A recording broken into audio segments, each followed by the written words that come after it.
মেয়েরা ঘরের বাইরে পারফিউম ব্যবহার করতে পারবে কিনা? মেয়েরা তাদের পুরুষদের মতো শরীরে যে দুর্গন্ধ আছে, এই দুর্গন্ধ দূরের জন্য স্বাভাবিক যে প্রসাধনী আছে সেগুলো বাসার মধ্যে তারা ব্যবহার করতে পারবেন।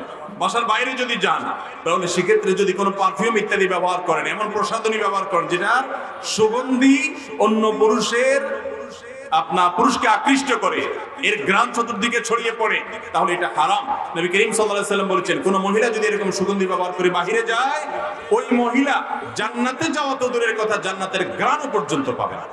অতএব এই বিষয়ে আমাদের সাবধান থাকতে হবে। মা বোনদের, এমনকি নামাজের জন্য মসজিদে যায়, সেও যদি সুগন্ধি ব্যবহার করে ভাবে অন্যদেরকে আকৃষ্ট করে, এটা গুনাহের কথা। একজন মুসলিম নারী, তার মধ্যে ব্যক্তিত্ব বোধ থাকবে, তার মধ্যে আত্মসম্মান বোধ থাকবে, তার মধ্যে আত্মমর্যাদা বোধ থাকবে। আমাকে নিয়ে অন্য পুরুষরা বাজে চিন্তা করবে, মনে মনে আমাকে রেপ করবে, আমাকে নিয়ে সে কল্পনার জগতে অপকর্মে লিপ্ত হবে। এটা কোনো মুসলমান নারী করতে দিতে পারে, এটা কোনো সম্ভ্রান্ত নারী করতে দিতে পারে না। আপনি সেজেগুজে বের হলেন, পারফিউম লাগিয়ে বের হলেন, আপনার সুগন্ধি বিভিন্ন মানুষের নাকে গেল, আপনার সৌন্দর্য বিভিন্ন পুরুষ অবলোকন করলো, আপনাকে নিয়ে বাজে কল্পনা জল্পনা করবে, এটাই স্বাভাবিক, এটাই নেচার। তাহলে এটা কখনো আপনার সম্মানের সাথে যেতে পারে না।